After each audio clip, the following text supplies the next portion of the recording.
साथियों, आज का जो टॉपिक होने वाला है बहुत ही इम्पोर्टेंट टॉपिक आज का है। आज हम लोग बिहार तथ्य संग्रह को देखेंगे। बिहार से संबंधित जितने भी एग्जाम होने वाले हैं उन सब में बिहार से संबंधित प्रश्न रहेंगे। तो ये वीडियो जो है, ये लेक्चर जो है वो आपके लिए बहुत ही यूजफुल होने वाला है। तो इस लेक्चर को आप पूरा देखिएगा और हमारे चैनल को सब्सक्राइब करिए और अपने एक ग्रुप में ज़रूर शेयर करिए। ये वीडियो बहुत ही इम्पोर्टेंट होने वाला है। तो चलिए हम शुरू करते हैं बिना किसी देरी के आज के इस लेक्चर को, जिसमें हम लोग बिहार तथ्य संग्रह को पूरा कवर करेंगे। बिहार के इतिहास, बिहार का भूगोल, बिहार का इकोनॉमी A to Z इस वीडियो में हम लोग कवर करेंगे। एक ही वीडियो में इसको हम लोग कवर कर लेंगे। सबसे पहले हम लोग जो है वो बिहार का सामान्य परिचय इसको देखेंगे। तो आइए इसको हम लोग देखते हैं। बिहार का जो नामकरण है वो 12वीं सदी में बौद्ध विहारों की बहुलता के कारण इस क्षेत्र का नाम बिहार पड़ा। बौद्ध अनुयायियों के प्रार्थना स्थल को बिहार कहा जाता है। इसमें बौद्ध भिक्षु निवास करते हैं। तो इसका नामकरण जो है वो बौद्ध विहारों की अधिकता के कारण इसका नाम जो है वो बिहार पड़ा। अब हम लोग इसके भौगोलिक स्थिति के बारे में चर्चा करेंगे। बिहार की भौगोलिक स्थिति हम लोग देखें तो बिहार जो है वो भारत के उत्तर पूर्व में यह स्थित है। इसका अक्षांशीय और देशांतरीय विस्तार हम लोग देखते हैं। इसका जो अक्षांशीय विस्तार है वो 24 डिग्री 20 मिनट 10 सेकंड उत्तरी अक्षांश से 27 डिग्री 31 मिनट 15 उत्तरी अक्षांश यह विस्तृत है। और इसका पूर्वी देशांतर देखें तो यह 83 डिग्री 19 मिनट और 50 सेकंड से 88 डिग्री 17 मिनट 40 सेकंड के बीच यह फैला हुआ है। इसके उत्तर से दक्षिण की लंबाई की हम लोग बात करें तो उत्तर से दक्षिण इसकी जो लंबाई है वो 345 किलोमीटर है और पूर्व से पश्चिम की लंबाई इसकी जो है वो 483 किलोमीटर है। बिहार की हम लोग अक्षांशीय विस्तार की बात करें तो 24 डिग्री 20 मिनट 10 सेकंड उत्तरी अक्षांश से 37 डिग्री 31 मिनट 15 सेकंड उत्तरी अक्षांश के मध्य बिहार फैला हुआ है। और इसका देशांतरीय विस्तार जो है वो 83 डिग्री 19 मिनट 50 सेकंड से 88 डिग्री 17 मिनट 40 सेकंड के बीच यह फैला हुआ है। राज्य की आकृति, बिहार राज्य की आकृति की बात करें तो यह आयताकार राज्य है, इसको ध्यान रखिएगा। चलिए आगे हम लोग देखते हैं कि 12 दिसंबर 1911 को दिल्ली दरबार में पृथक बिहार प्रांत बनाने की घोषणा की गई थी, इसको ध्यान रखिएगा। 22 मार्च 1912 को बिहार उड़ीसा सहित प्रांत गठन अधिसूचना घोषणा की गई, इसको भी ध्यान रखिएगा। 1 अप्रैल 1912 को बिहार उड़ीसा सहित प्रांत का गठन किया गया। 1 अप्रैल 1912 को प्रांत उड़ीसा सहित बिहार का गठन किया गया। नेक्स्ट है कि 1 अप्रैल 1936 को बिहार एवं उड़ीसा अलग अलग राज्य बने। बिहार को उड़ीसा से 1 अप्रैल 1936 को अलग कर दिया गया। 15 नवंबर 2000 को बिहार का अंतिम विभाजन हुआ, जिसमें झारखंड को बिहार से अलग करके एक नया राज्य बनाया गया और झारखंड को जो है वो 46% भूभाग के साथ 28वां राज्य बनाया गया। तो इसको भी आप लोग ध्यान रखिएगा। बिहार का स्थापना जो है वो 22 मार्च, बिहार स्थापना दिवस 22 मार्च को मनाया जाता है। बिहार का क्षेत्रफल 94,163 वर्ग किलोमीटर है। भारत के कुल क्षेत्रफल का 2.86% है। भारत का 12वां बड़ा राज्य है क्षेत्रफल के अनुसार, 12वां राज्य है क्षेत्रफल के अनुसार। बिहार की कुल जनसंख्या जो है वो 10,40,99,452 है 2011 की जनगणना के अनुसार। भारत के कुल जनसंख्या का 8.60%, ध्यान रखिएगा कि भारत के कुल क्षेत्रफल का 2.86% है और जनसंख्या का जो है वो 8.60% है। भारत का तीसरा सबसे बड़ा राज्य है, जनसंख्या के अनुसार तीसरा सबसे बड़ा राज्य है। लंबाई जो है इसकी 345 उत्तर से दक्षिण और चौड़ाई जो है वो 483 किलोमीटर पूर्व से पश्चिम है। समुद्र तल से बिहार की जो ऊंचाई है 173 फीट है। औसत वर्षा जो बिहार में होती है वो 112 सेंटीमीटर होती है, इसको ध्यान रखिएगा। अब हम लोग बिहार का प्रशासनिक विभाजन, प्रशासनिक डिवीजन जो हुआ है उसको हम लोग देखते हैं। बिहार में जो है वो प्रमंडलों की संख्या 9 है, जिला 38 है। 38वां सबसे नया जिला जो है वो अरवल है, इसको ध्यान रखिएगा। सबसे नया जिला कौन है तो अरवल है। अनुमंडलों की बात करें तो 101 अनुमंडल है। प्रखंड सह अंचल, प्रखंड सह अंचल जो है वो 534, बिहार में प्रखंड सह अंचल जो है 534 है।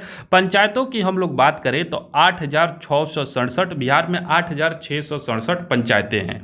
नगर निगम की बात करें तो 19 नगर निगम है। 19वां सबसे नया नगर निगम जो है वो सहरसा है, इसको ध्यान रखिएगा, ये अभी अभी बना है, तो ये पूछा जा सकता है कि सबसे नया नगर निगम कौन है, तो वो सहरसा नगर निगम बना है। नगर परिषद को हम लोग देख लेते हैं, 88 नगर परिषद है। नगर पंचायत जो है वो 154 है नगर पंचायत। तो नगर निगम 19, नगर परिषद 88 और नगर पंचायत जो है वो 154 है। अब हम लोग बिहार की विधायिका को देखते हैं, जो इसमें विधायिका के संबंध में क्या व्यवस्था किया गया है बिहार में, उसको हम लोग देखते हैं। तो विधायिका के संबंध में सबसे पहले पुलिस जिला को देखते हैं। तो बिहार में जो है वो 38 जिला है, लेकिन पुलिस जिला अगर पूछे तो वो 40 जिला है। 38 जिलों के अतिरिक्त बगहा एक पुलिस जिला है और एक नवगछिया जो है वो पुलिस जिला है, इसलिए पुलिस जिला की जो संख्या हो जाती है वो 40 हो जाती है। आगे हम लोग देखते हैं कि बिहार विधानमंडल द्विसदनीय है। बिहार विधानमंडल आप सबको पता होगा कि द्विसदनीय है, जिसमें बिहार में विधानसभा की सीटों की संख्या जो है वो 243 है, विधान परिषद की सीटों की संख्या 75 है, लोकसभा सीटों की संख्या 40 है, राज्यसभा सीटों की संख्या 16 है।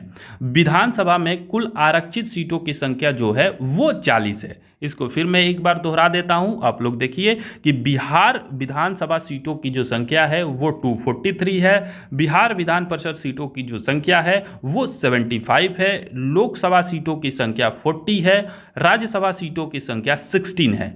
विधानसभा में कुल आरक्षित सीटों की संख्या जो है वो 40 है, जिसमें अनुसूचित जाति के लिए 38 सीटें, अनुसूचित जनजाति के लिए आरक्षित 2 सीटें हैं। और ये जो 2 सीटें हैं वो कटोरिया और मनिहारी की जो सीटें हैं अनुसूचित जाति के लिए आरक्षित किया गया है। लोकसभा में अनुसूचित जाति हेतु आरक्षित सीटों की संख्या 6 है। लोकसभा में बिहार में कुल 40 सीटें हैं, जिनमें से 6 सीटें अनुसूचित जाति के लिए आरक्षित किया गया है, जिसमें गोपालगंज, हाजीपुर, समस्तीपुर, जमुई, गया और सासाराम में ये सीटें आरक्षित है। चलिए अब हम लोग राज्य की सीमा और चौहद्दी को देखते हैं। तो राज्य के जब हम लोग उत्तर में देखते हैं तो उत्तर में तो नेपाल है, आपको पता है कि उत्तर में नेपाल है, और नेपाल से बिहार के 7 जिले लगते हैं। और ये 7 जिले आप लोगों को बिल्कुल ध्यान में रखना है कि कौन कौन से ये 7 जिले लगते हैं, मैं बता रहा हूं, आप लोग ध्यान से सुनिए। पहला जो जिला है वो पश्चिमी चंपारण, उसके बाद हम लोग आएंगे तो पूर्वी चंपारण, सीतामढ़ी, मधुबनी, सुपौल, अररिया और किशनगंज। ये 7 जिले जो हैं वो नेपाल के साथ सीमा साझा करते हैं। ये संख्या भी याद रखना है कि 7 जिले करते हैं, और ये जिलों का नाम भी याद रखना है कि 7 जिले नेपाल के साथ सीमा साझा करते हैं। नेक्स्ट हम लोग देखते हैं कि दक्षिण में तो झारखंड है, और झारखंड से बिहार के कितने जिले लगते हैं, तो झारखंड से बिहार के जो है वो 8 जिले लगते हैं। ये जिले कौन कौन से हैं इसको भी हम लोग देखते हैं। ये जिला जो है वो रोहतास है, औरंगाबाद है, गया है, नवादा, जमुई, बांका, भागलपुर और कटिहार। ये 8 जिले जो हैं वो झारखंड से सीमा साझा करते हैं।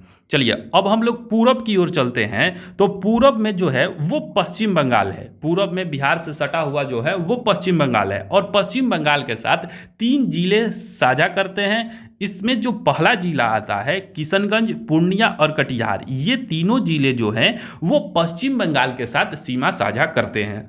नेक्स्ट हम लोग पश्चिम में देखते हैं। तो पश्चिम में जो है उत्तर प्रदेश है, और उत्तर प्रदेश के साथ भी 8 जिले सीमा साझा करते हैं। और ये जिले जो हैं वो है रोहतास, कैमूर, बक्सर, भोजपुर, सारण, सिवान, गोपालगंज, पश्चिमी चंपारण। ये 8 जिले जो हैं वो उत्तर प्रदेश के साथ सीमा साझा करते हैं। तो नेपाल के साथ जो है 7 जिले, झारखंड के साथ 8 जिले, पश्चिम बंगाल के साथ 3 जिले, और उत्तर प्रदेश के साथ जो है वो 8 जिले सीमा साझा करते हैं। इन जिलों को और इन संख्या को आपको ध्यान में रखना है, ये एग्जाम में पूछा जाता है।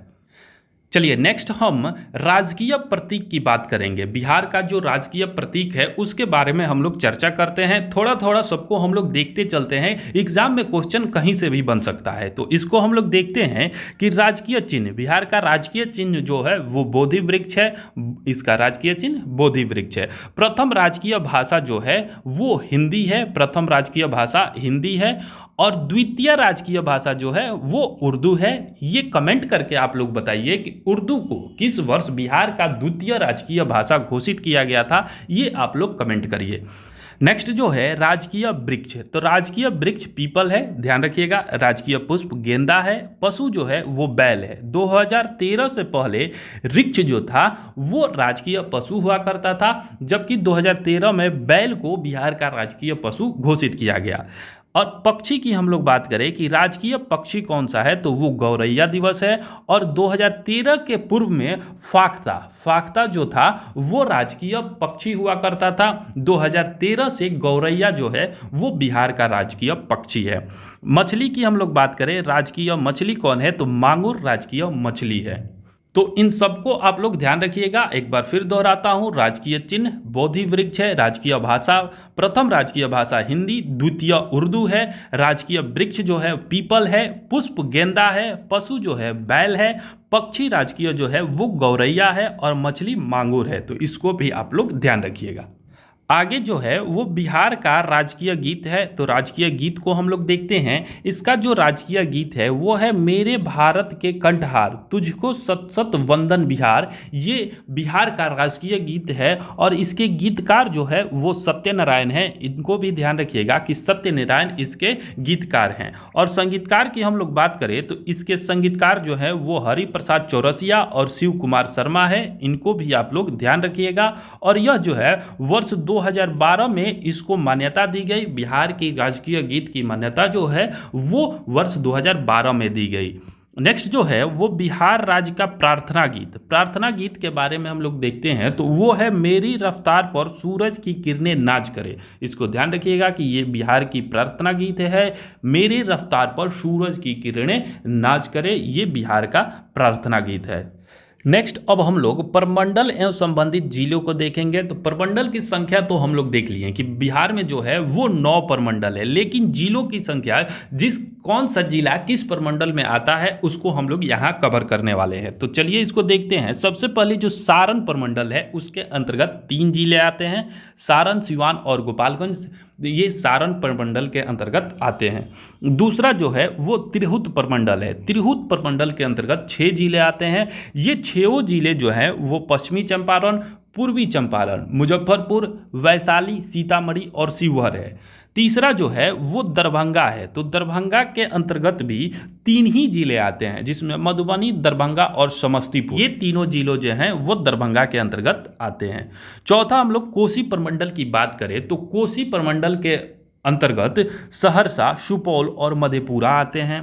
चौथा हम लोग पूर्णिया प्रमंडल की बात करें तो इसमें 4 जिले आते हैं और ये 4 जिले जो हैं वो अररिया, किशनगंज, पूर्णिया और कटिहार हैं। इसके बाद पटना प्रमंडल, ये बिहार की राजधानी भी है और प्रमंडल भी है। तो पटना प्रमंडल के अंतर्गत जो है वो 6 जिले आते हैं और ये 6 जिले जो हैं वो पटना है, दूसरा नालंदा है, तीसरा भोजपुर, चौथा बक्सर, पांचवा कैमूर और 6वां जो है वो रोहतास है।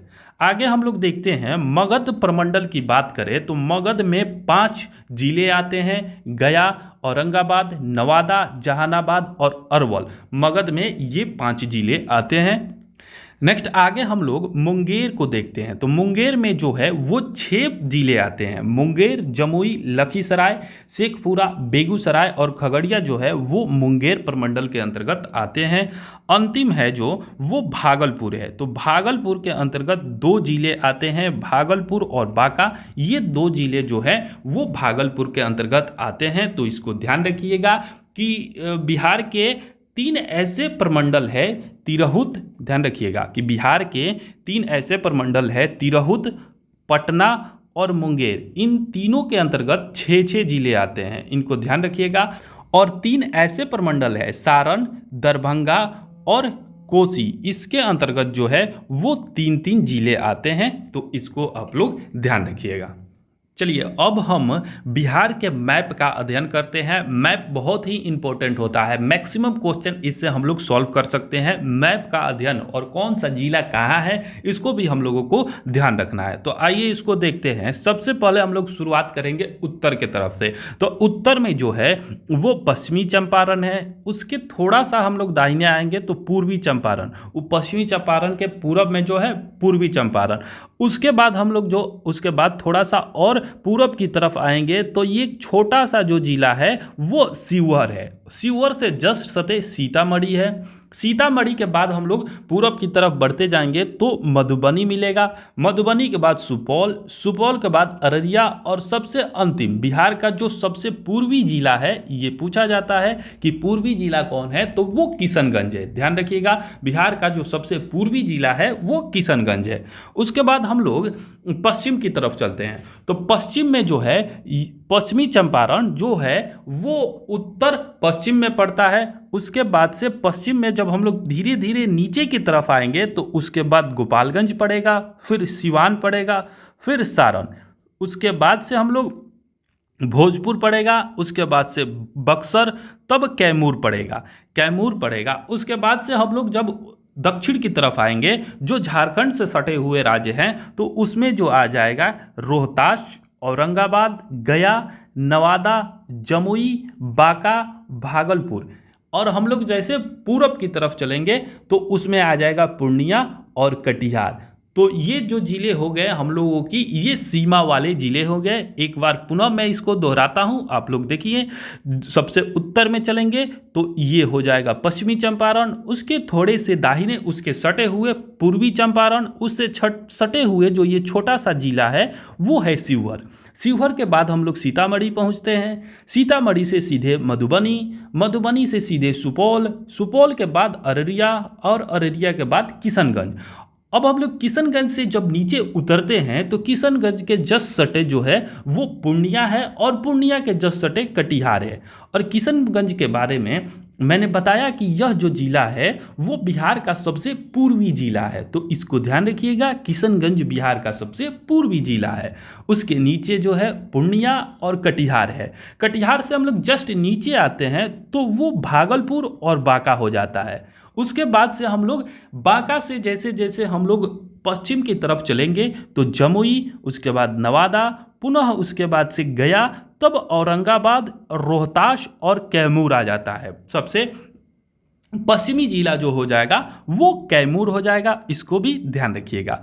कैमूर से हम लोग ऊपर की तरफ बढ़ते हैं तो बक्सर और भोजपुर आता है। भोजपुर से हम लोग ऊपर जाएंगे तो सारण, सिवान और गोपालगंज आएगा और पुनः हम लोग पश्चिमी चंपारण के पास पहुंच जाएंगे। तो ये सीमावर्ती जो जिले हैं उनको हम लोगों ने देख लिया। अब जो मध्य भाग में पड़ते हैं उसको हम लोग देखते हैं। तो गंगा नदी जो है वो बिहार को दो भागों में बांटती है, उत्तर और दक्षिण में। तो गंगा नदी से हम लोग उत्तर दक्षिण को बांटकर इसको याद रख सकते हैं कि गंगा नदी के उत्तर में जो जिले हैं वो मध्य भाग में बिहार के हैं, मुजफ्फरपुर, दरभंगा और मधेपुरा, ये 3 जिले। उसके बाद से फिर हम लोग देखेंगे वैशाली, समस्तीपुर और सहरसा को। अब हम लोग दक्षिण में आ जाते हैं। दक्षिण में देखेंगे तो इसकी राजधानी जो है वो पटना है और उसके बाद आ जाएगा अरवल और फिर यहाँ जो आ जाएगा वो जहानाबाद आ जाएगा। और उसके बाद देखेंगे तो नालंदा, उसके बाद शेखपुरा, एक छोटा सा जिला यहाँ दिखाई दे रहा होगा शेखपुरा, उसके बाद लखीसराय और बेगूसराय, खगड़िया और मुंगेर है। तो ये 38 जिले को मैंने कवर कराया।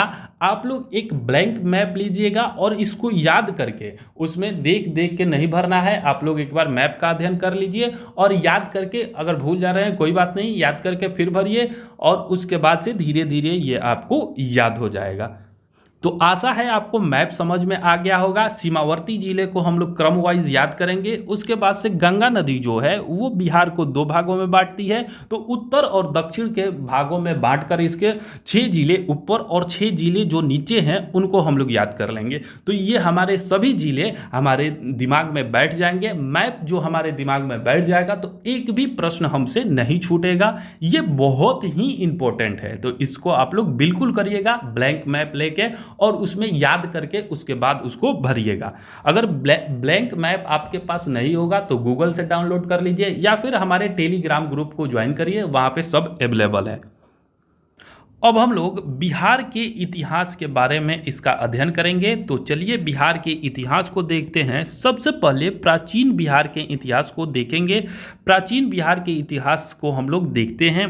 प्राचीन बिहार का जो इतिहास है उसको हम लोग 5 भागों में बांटकर देखेंगे। पहला जो होगा वो पाषाण काल, दूसरा जो होगा वैदिक, तीसरा जो होगा महाजनपद काल, चौथा मौर्य वंश और गुप्त वंश को पढ़ेंगे, पांचवा बौद्ध धर्म और जैन धर्म को पढ़ेंगे। इन्हें 5 भागों में बांटकर हम लोग पढ़ेंगे। तो आइए सबसे पहले हम लोग देखते हैं प्राचीन बिहार के इतिहास के स्रोत। प्राचीन बिहार के इतिहास के स्रोत के बारे में तो इसमें 2 प्रकार के स्रोत प्रमुख है। सबसे पहले जो है वो पुरातात्विक स्रोत है और दूसरा साहित्यिक स्रोत है।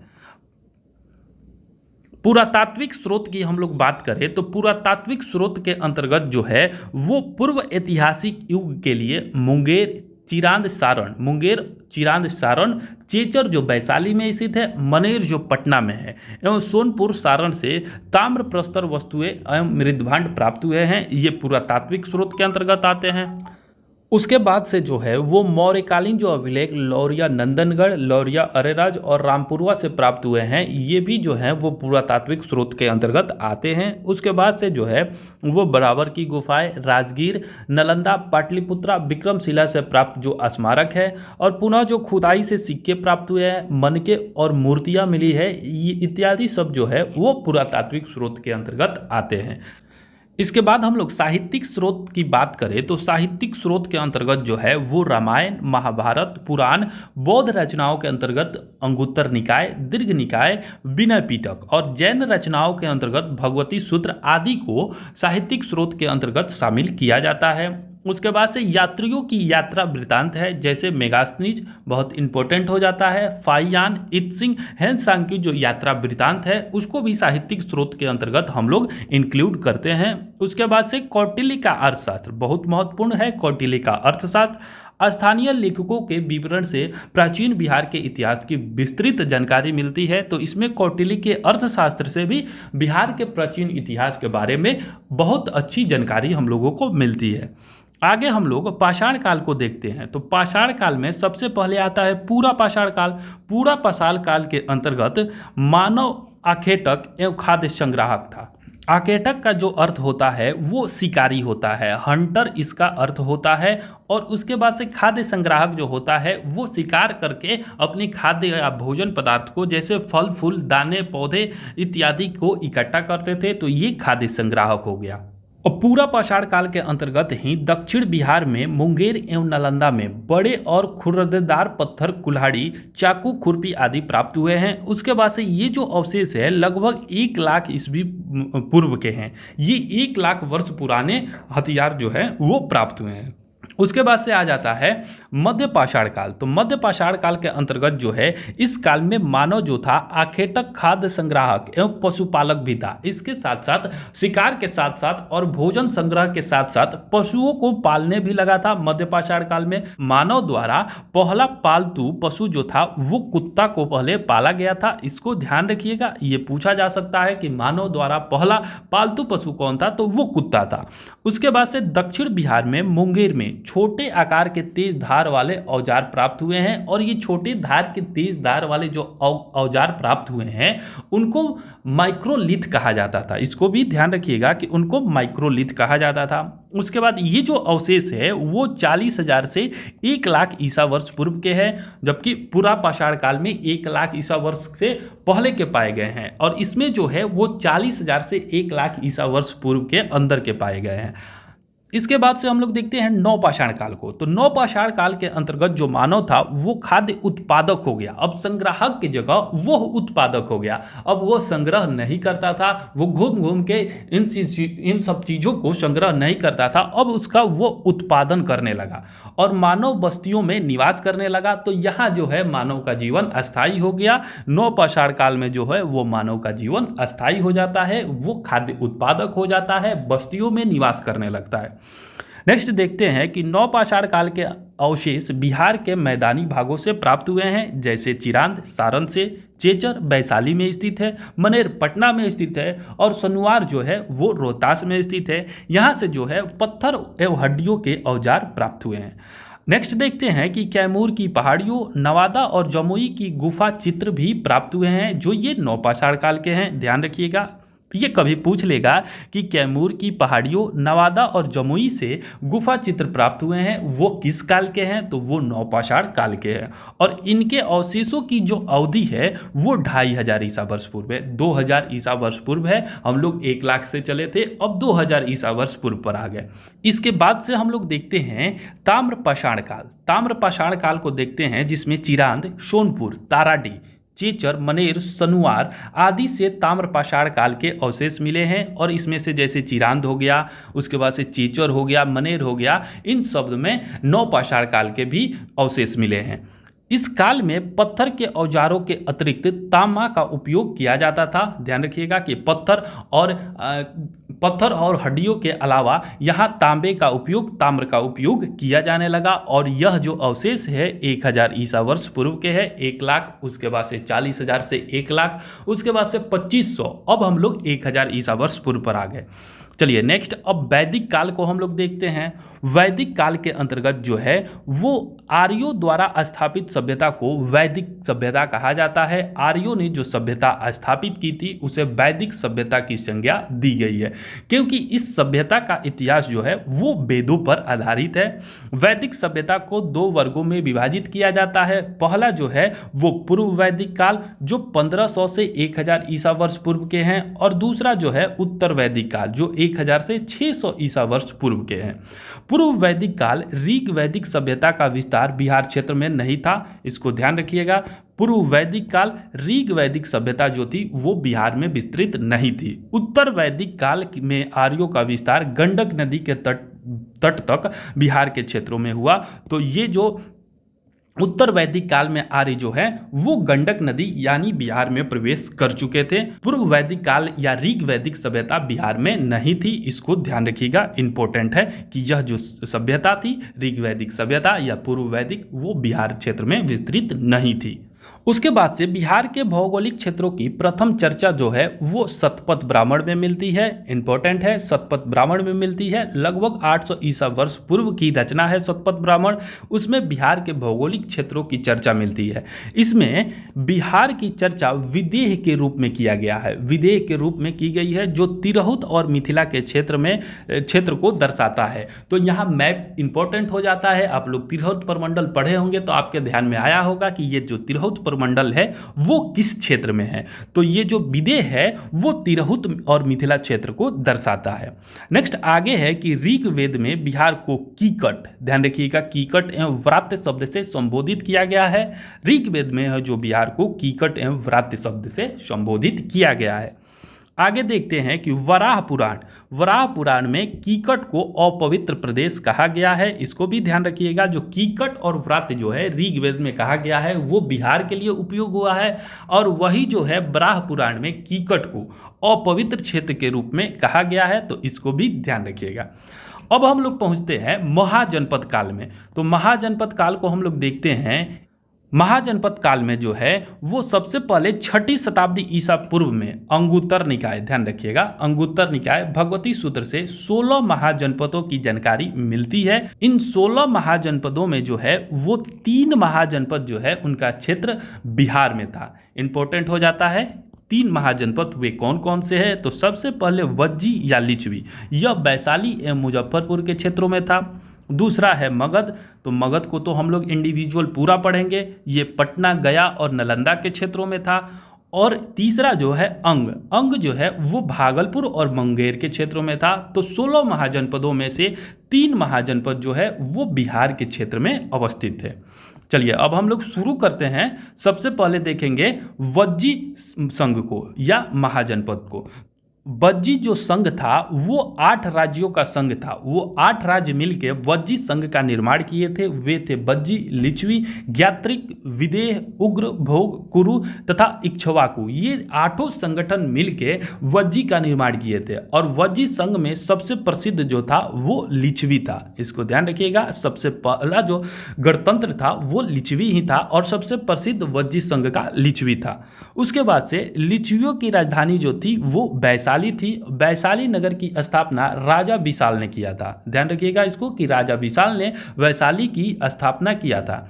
आगे हम लोग देखते हैं कि लिच्छवियों के अतिरिक्त मिथिला के विदेह तथा कुंडग्राम के ज्ञात्रिक वज्जी संघ के प्रमुख जनपद थे। सबसे पहले जो और सबसे ज़्यादा प्रसिद्ध था वो लिच्छवी था और उसके बाद से मिथिला के विदेह और कुंडग्राम। कुंडग्राम आपके ध्यान में आया होगा, जो कुंडग्राम हम लोग कहीं सुने हैं, तो कुंडग्राम जो है वो महावीर स्वामी का जन्म स्थल है।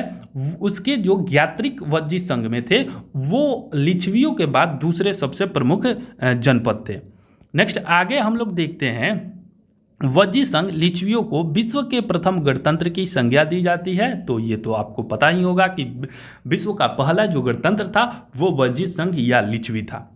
अब देखते हैं मगध महाजनपद को। तो महाजनपद को आइए देखते हैं। मगध राजनीतिक, आर्थिक और भौगोलिक कारण से सभी महाजनपदों में सबसे शक्तिशाली था मगध महाजनपद। मगध की प्रारंभिक राजधानी जो थी वो गिरिव्रज या राजगृह थी। इसको ध्यान रखिएगा, राजधानी 16 महाजनपदों की राजधानी आप लोग याद कर लीजिएगा। यह 5 पहाड़ियों से घिरा हुआ नगर था। उसके बाद से मगध का विस्तार मुख्यतः पटना से गया के क्षेत्रों में था। ध्यान रखिएगा, मगध एवं अंग महाजनपद का वर्णन सर्वप्रथम अथर्ववेद में मिलता है। ये इंपॉर्टेंट हो जाता है, इसको ध्यान रखिएगा कि मगध एवं अंग महाजनपद का जो वर्णन है सर्वप्रथम अथर्ववेद में मिलता है। अंग के बारे में, अंग महाजनपद की हम लोग बात करें तो अंग महाजनपद का विस्तार जो था वो भागलपुर और मुंगेर के क्षेत्रों में था। अंग महाजनपद की राजधानी चंपा थी।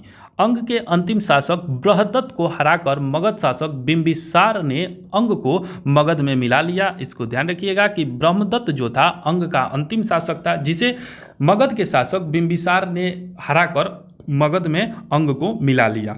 मगध के उत्कर्ष एवं उनके राजवंश। अब हम लोग मगध के उत्कर्ष और उनके राजवंश की चर्चा करेंगे। तो मगध की जो स्थापना थी वह बृहद्रथ के द्वारा किया गया था। बृहद्रथ का पुत्र जो था वो जरासंध इस वंश का सबसे प्रसिद्ध शासक था। जरासंध जो था वो बृहद्रथ वंश का सबसे प्रसिद्ध शासक था।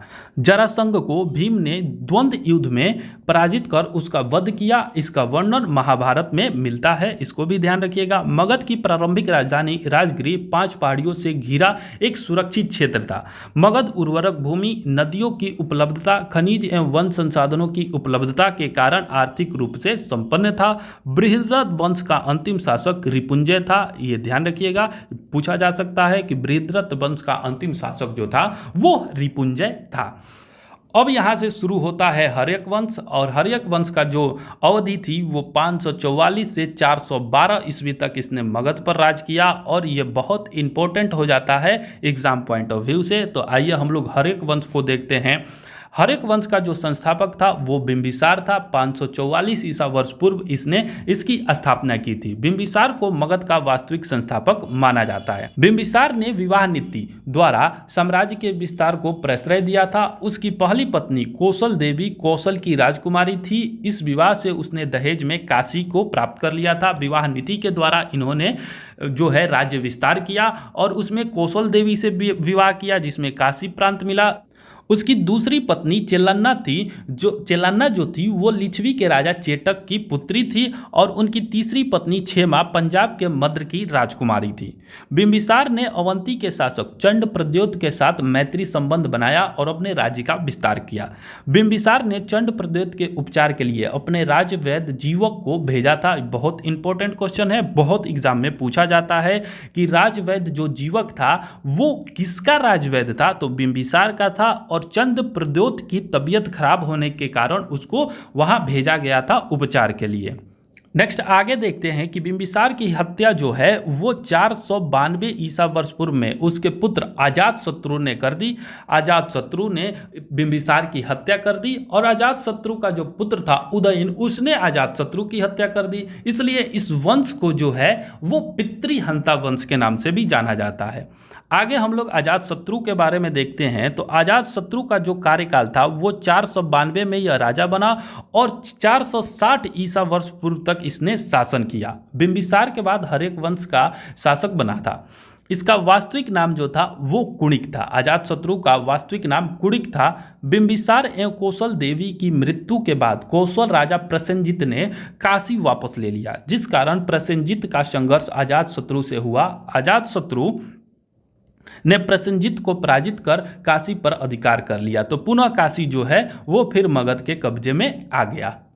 उसके बाद अजातशत्रु का विवाह जो है वो प्रसेनजित की पुत्री जो है वजीरा के साथ हो गया। अजातशत्रु ने वज्जी संघ एवं मल्लों को पराजित किया था। ध्यान रखिएगा, वज्जी संघ और मल्लों को जो है वो अजातशत्रु ने पराजित किया था। अजातशत्रु प्रारंभ में जैन धर्म को मानता था, बाद में उसने बौद्ध धर्म को अपना लिया। अजातशत्रु 483 ईसा वर्ष पूर्व राजगिरी के सप्तपर्णी गुफा में प्रथम बौद्ध संगीति का आयोजन किया गया था। इंपॉर्टेंट है, प्रथम बौद्ध संगीति का आयोजन किसके काल में किया गया था, तो वो अजातशत्रु के समय में 483 ईसा वर्ष पूर्व राजगिरी के सप्तपर्णी गुफा में किया गया था। आगे देखते हैं कि सिंहल अनुश्रुति के अनुसार 460 ईसा वर्ष पूर्व में उदयन ने अपने पिता अजातशत्रु की हत्या कर दी। बिंबिसार की हत्या उसके पुत्र अजातशत्रु के द्वारा किया गया, तो अजातशत्रु की हत्या उसके पुत्र उदयन ने कर दिया। उदयन या उदायन अपनी राजधानी राजगिरी से पाटलिपुत्रा ले गया। अब यहाँ से पाटलिपुत्रा को हम लोग पढ़ेंगे। गंगा और सोन नदी तथा गंडक नदी के संकट पर यह स्थित था पाटलिपुत्रा, और यहीं पर उदयन ने जो है वो पाटलिपुत्रा को अपनी राजधानी के रूप में बनाया। उदयन के 3 पुत्र थे, अनिरुद्ध, मुंडक और नागदशक। नागदशक इस वंश का अंतिम शासक था। नागदशक उदयन के बाद से शासक बना और यह जो था वो अंतिम शासक था। अब हम लोग देखते हैं शिशुनाग वंश को। हर एक वंश के बाद जो है वो शिशुनाग वंश की स्थापना होती है मगध पर, जो 412 ईस्वी से 344 ईसा वर्ष पूर्व तक शासन किया। शिशुनाग ने हर एक वंश के जगह शिशुनाग वंश की स्थापना की। शिशुनाग ने वैशाली को अपनी राजधानी बनाया। अब वैशाली भी जो है वो पाटलिपुत्रा की राजधानी बन गई। सबसे पहले जो राजधानी थी वो राजगीर थी, ध्यान रखिएगा। उसके बाद से जब उदयन शासक बना तो उसने राजधानी को पाटलिपुत्रा हस्तांतरित कर दिया। अब आ गया शिशुनाग। शिशुनाग ने कहा कि हम तो भाई अब पाटलिपुत्रा को राजधानी नहीं रखेंगे, अब वैशाली को हम अपनी राजधानी बनाएंगे। तो शिशुनाग ने वैशाली को अपना राजधानी बना लिया। उसके बाद शिशुनाग ने अवंती के राजा अवंतीवर्धन को पराजित कर अवंती को मगध में मिला लिया। इंपॉर्टेंट है, पूछ सकता है कि अवंती को मगध में किसने मिलाया, तो ये शिशुनाग के द्वारा मिलाया गया था। इसके अतिरिक्त शिशुनाग ने वत्स एवं कौशाम्बी को भी मगध में मिला लिया। तो 3 बातें ध्यान रखिएगा कि शिशुनाग ने अवंती, वत्स और कौशाम्बी को मगध में शामिल किया था। इसके बाद से 394 ईसा वर्ष पूर्व में शिशुनाग की मृत्यु के बाद कालाशोक इसका पुत्र था, मगध का शासक बना। पुराणों में कालाशोक को काकवर्ण कहा गया है, इसको भी ध्यान रखिएगा कि कालाशोक का जो उपनाम है पुराणों में वो काकवर्ण मिलता है। आगे देखते हैं कि कालाशोक के समय में मगध की राजधानी पुनः पाटलिपुत्रा हो गई। कालाशोक के समय में मगध की राजधानी, फिर इसने कहा कि नहीं हम वैशाली राजधानी नहीं रखेंगे, अब राजधानी को वैशाली से पुनः यह पाटलिपुत्रा ले गया। उसके बाद कालाशोक ने 383 ईसा वर्ष पूर्व में वैशाली में द्वितीय बौद्ध संगीति का आयोजन किया गया। इसको ध्यान रखिएगा, प्रथम बौद्ध संगीति का जो आयोजन है अजातशत्रु के काल में राजगीर के सप्तपर्णी गुफा में 483 ईसा वर्ष पूर्व में हुआ था। अब दूसरी जो बौद्ध संगीति है वो जो हुआ था वो कालाशोक के काल में 383 ईसा वर्ष पूर्व वैशाली में आयोजित किया गया। उसके बाद कालाशोक की मृत्यु के बाद उसके 10 पुत्रों ने शासन चलाया। शिशुनाग वंश का अंतिम शासक नंदीवर्धन था, इसको ध्यान रखिएगा। शिशुनाग वंश का अंतिम शासक नंदीवर्धन था। हर एक वंश का अंतिम शासक पूछे तो वो नागदशक था। चलिए, अब इसके बाद से नंदीवर्धन की हत्या करेगा नंदवंश में महापद्म नंद, और वो नंदवंश की स्थापना करेगा। तो आइए हम लोग नंदवंश को देखते हैं। तो ये जो नंदवंश था ये महत्वपूर्ण है, और ये 344 से 321 ईसा वर्ष पूर्व तक मगध पर शासन किया। महापद्म नंद ने 344 ईसा वर्ष पूर्व में शिशुनाग वंश को समाप्त कर नंदवंश की स्थापना कर दी। महापद्म नंद को एकराट अथवा एक छत्र की उपाधि धारण करने की थी। इसे एकराट शासक या एक छत्र शासक कहा जाता है। पाली ग्रंथों में महापद्म नंद को उग्रसेन भी कहा गया है, ध्यान रखिएगा। पुराणों में उसे परशुराम का दूसरा अवतार बताया गया है। इसको भी ध्यान रखिएगा कि महापद्म नंद को पुराणों में परशुराम का दूसरा अवतार बताया गया है। महापद्म नंद ने पंचाल, इक्ष्वाकु, काशी, अस्मक, कलिंग, मैथिली आदि राज्य को पराजित कर मगध में मिलाकर विस्तार कर लिया। अब तक 321 ईसा वर्ष पूर्व तक के काल में मगध का जो सर्वाधिक विस्तार हुआ वो महापद्म नंद के काल में हुआ। इसको ध्यान रखिएगा कि मगध का सर्वाधिक विस्तार जो था वो महापद्म नंद के काल में हुआ। व्याकरण के महान विद्वान जो है वो पाणिनि के द्वारा अष्टाध्यायी की रचना की गई है, इसको ध्यान रखिएगा। और अष्टाध्यायी की जो संबंध है वो व्याकरण से संबंधित पुस्तक है। पाणिनि जो है वो महापद्म नंद के समकालीन थे, इसको ध्यान रखिएगा। इस वंश का अंतिम शासक घनानंद हुआ। घनानंद के समय में ही यूनानी शासक सिकंदर ने भारत पर आक्रमण किया था। ये 326 ईसा वर्ष पूर्व में आक्रमण किया था, इसको ध्यान रखिएगा। ये सिकंदर का आक्रमण, ये डेट और घनानंद तीनों को ध्यान रखिएगा। नंदवंश आर्थिक एवं सैन्य रूप से काफ़ी संपन्न था। मगध की सैन्य शक्ति के डर से ही सिकंदर की सेना से ब्यास नदी पार करने से इनकार कर दिया। यहाँ ब्यास नदी को ध्यान रखिएगा कि सिकंदर की सेना जो थी वो ब्यास नदी को पार करने से इनकार कर दिया। आगे देखते हैं कि घनानंद ने अपने दरबार में विद्वान ब्राह्मण चाणक्य का अपमान किया था। अब यहाँ से चाणक्य का जो अपमान घनानंद के द्वारा किया गया, तो चाणक्य ने अपनी शिखा खोल दी और कहा कि जब तक इस वंश का मैं नाश नहीं कर दूंगा तब तक अपनी शिखा को नहीं बांधूंगा। और वही चाणक्य जो है वो चंद्रगुप्त मौर्य को शासक बनाता है और मौर्य वंश की स्थापना करता है। तो इसका जो आगे देखते हैं कि चाणक्य ने चंद्रगुप्त मौर्य की सहायता से घनानंद की हत्या करवा दी, और नंद वंश के पतन के बाद चंद्रगुप्त मौर्य के नेतृत्व में मौर्य वंश का स्थापना हुआ, और चंद्रगुप्त मौर्य जो है वो मौर्य साम्राज्य का प्रथम राजा बना।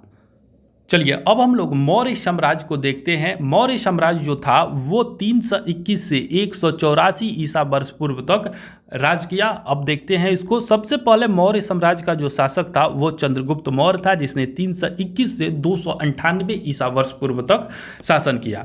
जस्टिन एवं स्ट्रेबो दोनों को ध्यान रखिएगा, बहुत इंपॉर्टेंट है। जस्टिन एवं स्ट्रेबो ने चंद्रगुप्त मौर्य को सैंड्रोकोटस कहा, जिसकी पुष्टि विलियम जोन्स ने भी की है। प्लूटार्क एवं एरियन, इन दोनों को भी याद रखिएगा कि प्लूटार्क और एरियन जो है चंद्रगुप्त मौर्य को एंड्रोकोटस के रूप में चिन्हित करते हैं। तो जस्टिन सेन एस्ट्रोबो ने चंद्रगुप्त मौर्य को सैंड्रोकोटस और प्लूटार्क और एरियन ने एंड्रोकोटस के रूप में चंद्रगुप्त मौर्य को संबोधित किया है। आगे देखते हैं कि चंद्रगुप्त मौर्य के गुरु जो थे वो चाणक्य कौटिल्य थे। उन्हीं की सहायता से चंद्रगुप्त 321 ईसा वर्ष पूर्व में मौर्य वंश की स्थापना करता है। आगे देखते हैं कि चंद्रगुप्त मौर्य 305 ईसा वर्ष पूर्व में सिकंदर के उत्तराधिकारी सेल्यूकस निकेटर के साथ युद्ध करता है। इस युद्ध के पश्चात हुई संधि में चंद्रगुप्त को काबुल, कंधार, मकरान, हेरात 4 क्षेत्र प्राप्त होते हैं। बदले में चंद्रगुप्त ने सेल्यूकस को 500 हाथी उपहार में दिए थे। तो यहाँ 4 चीज़ें आप लोग ध्यान रखिएगा कि काबुल, कंधार, मकरान और हेरात जो है वो चंद्रगुप्त मौर्य को प्राप्त हुआ, और चंद्रगुप्त मौर्य ने सेल्यूकस निकेटर को 500 हाथी उपहार में दिए। युद्ध पश्चात चंद्रगुप्त मौर्य का विवाह जो है यूनानी राजकुमारी हेलेना कार्नेलिया के साथ हो गया। सेल्यूकस निकेटर की पुत्री जो थी हेलन कार्नेलिया के साथ जो है वो चंद्रगुप्त मौर्य का विवाह हो गया। पहला जो इंटरनेशनल विवाह हुआ था वो यही था। चंद्रगुप्त मौर्य का शादी जो है वो हेलेना कार्नेलिया के साथ हो गया। अगला जो है, सेल्यूकस ने चंद्रगुप्त मौर्य के दरबार में राजदूत मेगास्थनीज को भेजा था। इंपॉर्टेंट है, मेगास्थनीज ने इंडिका की रचना की है, ये भी इंपॉर्टेंट है। तो मेगास्थनीज जो था वो सेल्यूकस निकेटर के द्वारा भेजा गया था चंद्रगुप्त मौर्य के दरबार में, और मेगास्थनीज ने ही इंडिका की रचना की है। नेक्स्ट देखते हैं कि चंद्रगुप्त मौर्य के साम्राज्य का विस्तार उत्तर में हिंदू कुश पर्वत से ईरान तक और दक्षिण में कर्नाटक तक, पश्चिम में सौराष्ट्र तक यह विस्तृत था। चंद्रगुप्त मौर्य के शासन के अंतिम वर्षों में मगध में 12 वर्षों का भीषण अकाल पड़ा। चंद्रगुप्त मौर्य अपनी राजगद्दी त्याग कर श्रवणबेलगोला कर्नाटक, ध्यान रखिएगा कि उसने अपनी राजगद्दी त्याग दी, 12 वर्षों के भीषण अकाल के कारण उसने अपनी राजगद्दी को त्याग दिया और श्रवणबेलगोला जो कर्नाटक में है चला गया। यह जो है वो चंद्रगिरी पर्वत पर स्थित था, यहीं चला गया और वहाँ पर चंद्रगुप्त मौर्य ने जैन धर्म को मानता था और 298 ईसा वर्ष पूर्व में जैन उपवास पद्धति संलेखना विधि का संबंध जैन से है। उसमें खाना पीना अन्न दाना त्याग कर अपने शरीर का अपने प्राण का त्याग कर देना संलेखना का कहलाता है। इसी माध्यम से चंद्रगुप्त मौर्य ने अपने प्राण को त्याग दिया 298 ईसा वर्ष पूर्व में। यहाँ जो है चंद्रगुप्त मौर्य का चैप्टर समाप्त हो। अब आता है बिंदुसार, और बिंदुसार जो था वो चंद्रगुप्त का उत्तराधिकारी था। 298 से 272 ईसा वर्ष पूर्व तक इसने शासन किया।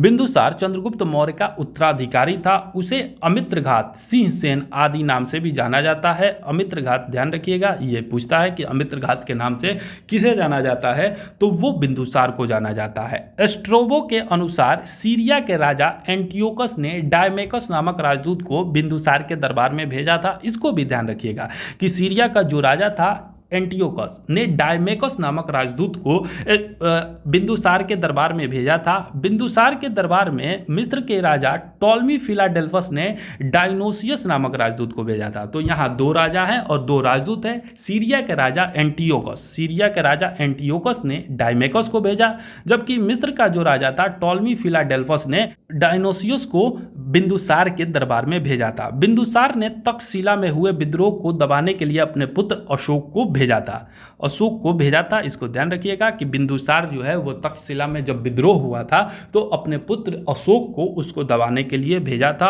और बिंदुसार जो है वो आजीवक संप्रदाय का जो है अनुयायी था। ये बहुत ही अच्छा है। सबसे पहले चंद्रगुप्त मौर्य जो था वो जैन संप्रदाय से संबंधित रखता था। बिंदुसार उसका पुत्र था और वो जो था वो आजीवक संप्रदाय का था। और आगे चलकर हम लोग देखेंगे कि इसका पुत्र जब अशोक राजगद्दी पर बैठता है तो वो जो है वो कलिंग के युद्ध के बाद से बौद्ध धर्म को स्वीकार कर लेता है। तो एक ही घर में हम लोग को तीनों धर्म मिल जाता है, जैन धर्म, आजीवक संप्रदाय और बौद्ध धर्म के एक ही घर में मिलते हैं।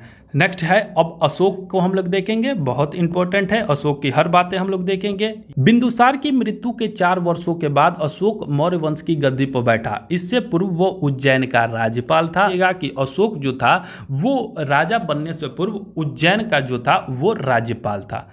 आगे कह रहा है कि पुराणों में अशोक को अशोकवर्धन कहा गया है। मास्की और गुर्जरा अभिलेख में उसे अशोक कहा गया है। ये इंपॉर्टेंट क्वेश्चन है, इसको ध्यान रखिएगा। आगे कह रहा है कि सिंहली अनुश्रुतियों बौद्ध ग्रंथ के अनुसार अशोक ने अपनी 99 भाइयों की हत्या कर गद्दी प्राप्त की। हालांकि अन्य स्रोतों में इसकी पुष्टि नहीं की गई है। अशोक ने अपने शासन के 9वें वर्ष में कलिंग युद्ध 261 ईसा वर्ष पूर्व किया तथा कलिंग को मगध में मिला लिया। इंपॉर्टेंट है, इसको ध्यान रखिएगा कि 9वें वर्ष में इसने कलिंग युद्ध किया था और मगध में इसने मिला लिया था। नेक्स्ट है कि 13वें अभिलेख शिलालेख में कलिंग युद्ध की वर्णन किया गया है। इसको भी ध्यान रखिएगा। अगला है कि कलिंग युद्ध के बाद अशोक ने बौद्ध धर्म को अपनाया। उससे पूर्व वह शैव धर्म का मानता था। तो यहाँ देखिए जो बौद्ध धर्म आ गया कि कलिंग युद्ध के पश्चात अशोक ने बौद्ध धर्म को अपना लिया और उससे पहले जो है वो शैव धर्म को मानता था। तो एक ही घर में जो है चंद्रगुप्त जो है वो जैन धर्म को मान रहा है, वहीं जो बिंदुसार है वो आजीवक संप्रदाय का अनुयायी था। अब अशोक आया तो अशोक जो है वो बौद्ध धर्म को मानने लगा। आगे देखते हैं कि दिव्यावदान के अनुसार उपगुप्त ने अशोक को बौद्ध धर्म में दीक्षा दी थी। तो इसको भी ध्यान रखिएगा।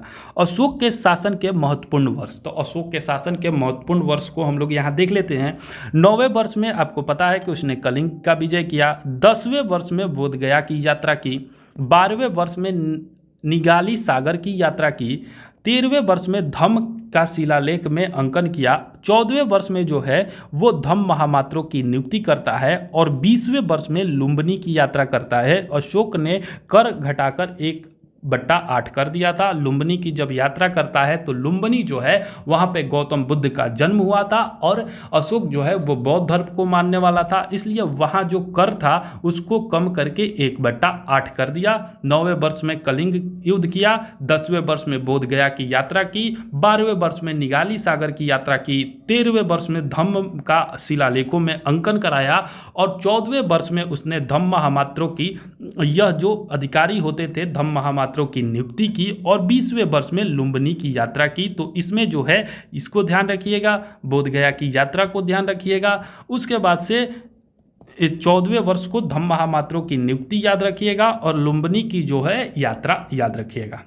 आगे देखते हैं कि अशोक ने बौद्ध धर्म के प्रचार के लिए अपने पुत्र महेंद्र एवं पुत्री संघमित्रा को श्रीलंका भेजा था, इसको ध्यान रखिएगा। अशोक ने तीसरी बौद्ध संगीति का आयोजन पाटलिपुत्रा में करवाया। तो प्रथम बौद्ध संगीति अभी हम लोगों ने पढ़ा कि प्रथम बौद्ध संगीति का जो आयोजन है वो किया गया था अजातशत्रु के काल में 483 ईसा वर्ष पूर्व राजगीर के सप्तपर्णी गुफा में। दूसरी बौद्ध संगीति का जो आयोजन है वो कालाशोक के समय में वैशाली में किया गया था और तीसरी बौद्ध संगीति यहाँ गई। अशोक के समय में तीसरी बौद्ध संगीति का आयोजन पाटलिपुत्रा में किया गया।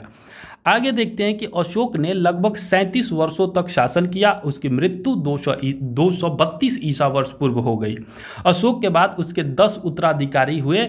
तो इन 10 को आप लोगों को याद नहीं रखना है, बस याद रखना है कि अशोक के पास 10 उत्तराधिकारी हुए और अंतिम जो शासक था मौर्य वंश का वह बृहद्रथ था और मौर्य वंश का शासनकाल 137 वर्षों का था, इसको ध्यान रखिएगा। अंतिम शासक जो था वह बृहद्रथ था और मौर्य वंश का शासनकाल 137 वर्षों तक चला।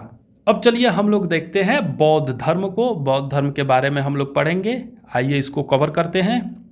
बौद्ध धर्म जो है, बौद्ध धर्म के संस्थापक कौन थे? तो ये गौतम बुद्ध थे। उनका जन्म जो है गौतम बुद्ध का 563 ईसा वर्ष पूर्व लुम्बिनी नेपाल में हुआ था। शाक्यमुनि एवं लाइट ऑफ एशिया, एशिया के ज्योतिपुंज के नाम से ये जाने जाते हैं। उनके बचपन का जो नाम था सिद्धार्थ था। पिता का नाम शुद्धोधन था। माता का नाम जो था वो महामाया था। सौतेली माता या मौसी का जो नाम था वो प्रजापति गौतमी था। उनकी पत्नी का नाम था यशोधरा। 16 वर्ष की आयु में विवाह हुआ था और उन्होंने घर भी त्याग कर दिया था। उनके पुत्र हुआ था एक, उसका नाम था राहुल। बुद्ध ने 4 दृश्य देखे। पहला दृश्य बूढ़ा व्यक्ति को देखा, दूसरा दृश्य बीमार व्यक्ति, तीसरा 100 और चौथा एक सन्यासी को देखा। उन्होंने 29 वर्ष की आयु में, ध्यान रखिएगा कि 29 वर्ष की आयु में गृह को त्याग दिया था और गृह त्याग कर सन्यास को अपना लिया। 6 वर्षों की तपस्या के बाद 35 वर्ष की आयु में उन्हें ज्ञान की प्राप्ति हुई। उसके बाद उन्हें तथागत या बुद्ध कहा गया। उन्हें ज्ञान की प्राप्ति जो है वो बैसाखी पूर्णिमा, इंपॉर्टेंट, बौद्धों के लिए बहुत महत्वपूर्ण दिन होता है। पीपल वृक्ष के नीचे, ये भी इंपॉर्टेंट है। निरंजना नदी या फाल्गु नदी, ये भी इंपॉर्टेंट है। पर बोध गया में इनको ज्ञान की प्राप्ति हुई। इसी निरंजना या फाल्गु नदी पर अभी रबर डैम बनाया गया है बिहार में, जिसे गयाजी डैम का नाम दिया गया है। इसको भी ध्यान रखिएगा, करंट में ये इंपॉर्टेंट हो जाता है।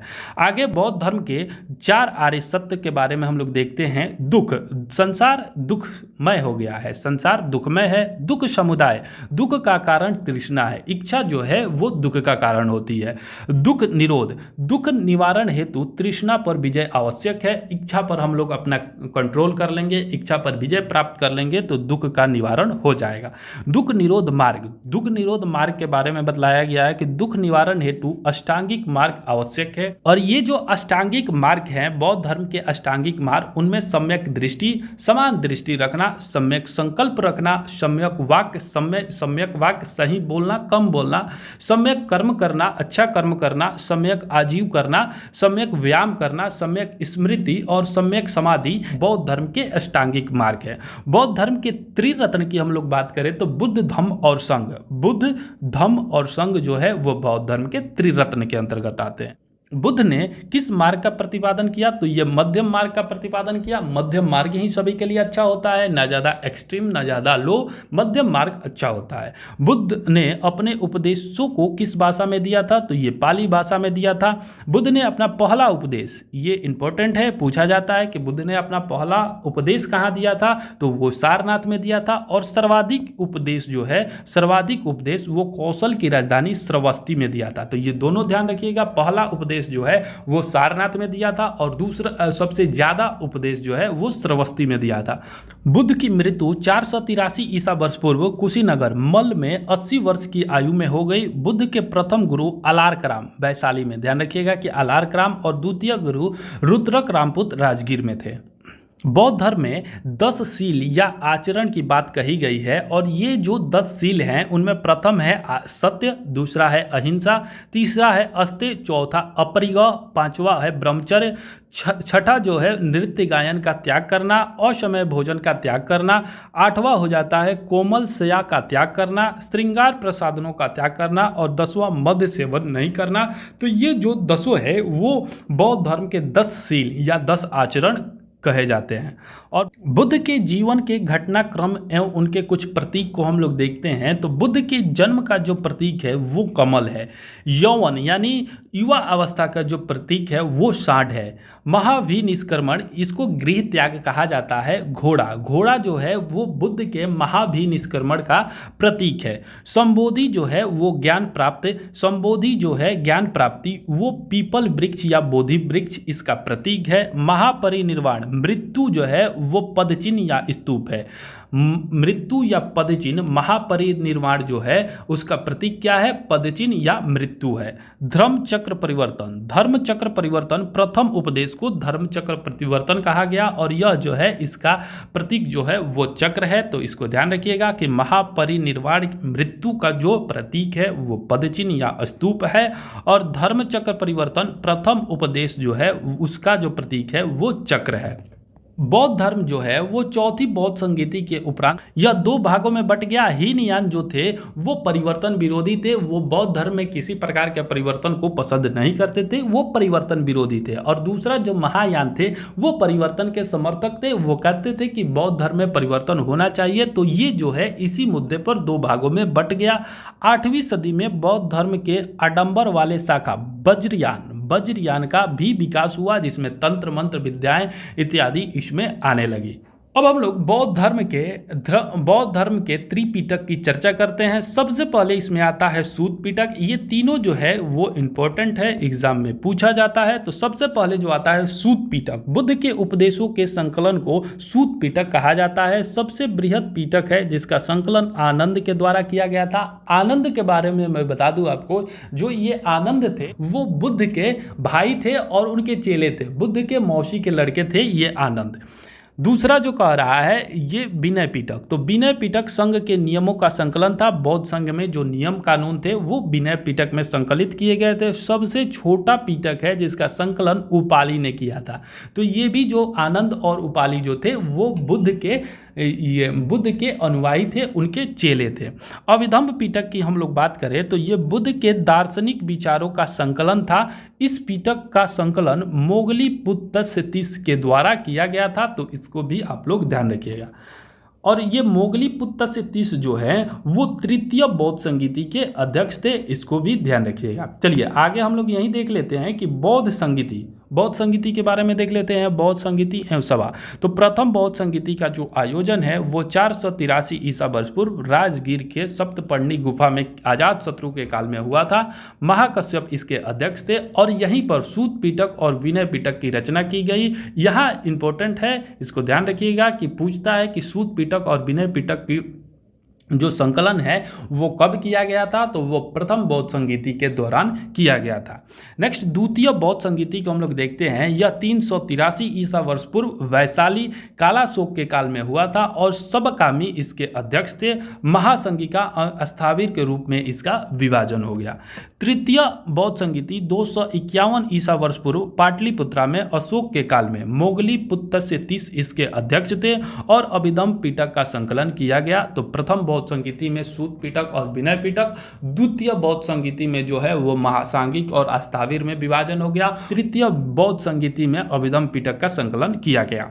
चतुर्थ बौद्ध संगीति की हम लोग बात करें तो ईसा की प्रथम शताब्दी यानी पहली शताब्दी के शुरुआत में इसका आयोजन किया गया। कुंडल वन कश्मीर में इसका आयोजन हुआ कनिष्क के काल में।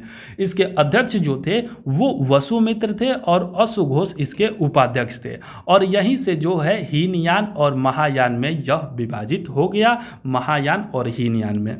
बौद्ध धर्म का परम लक्ष्य जो है वो निर्वाण की प्राप्ति करना, और बुद्ध के पुनर्जन्म की कथा जो है वो जातक कथा में मिलती है। इसका ध्यान रखिएगा कि जातक कथा जो है वो बुद्ध के पुनर्जन्म की कथा है, जातक कथा। बौद्ध धर्म से संबंधित कुछ शब्द है, जैसे चैत्य। चैत्य जो है वो बौद्ध धर्म में पूजा का घर होता था, चैत्य।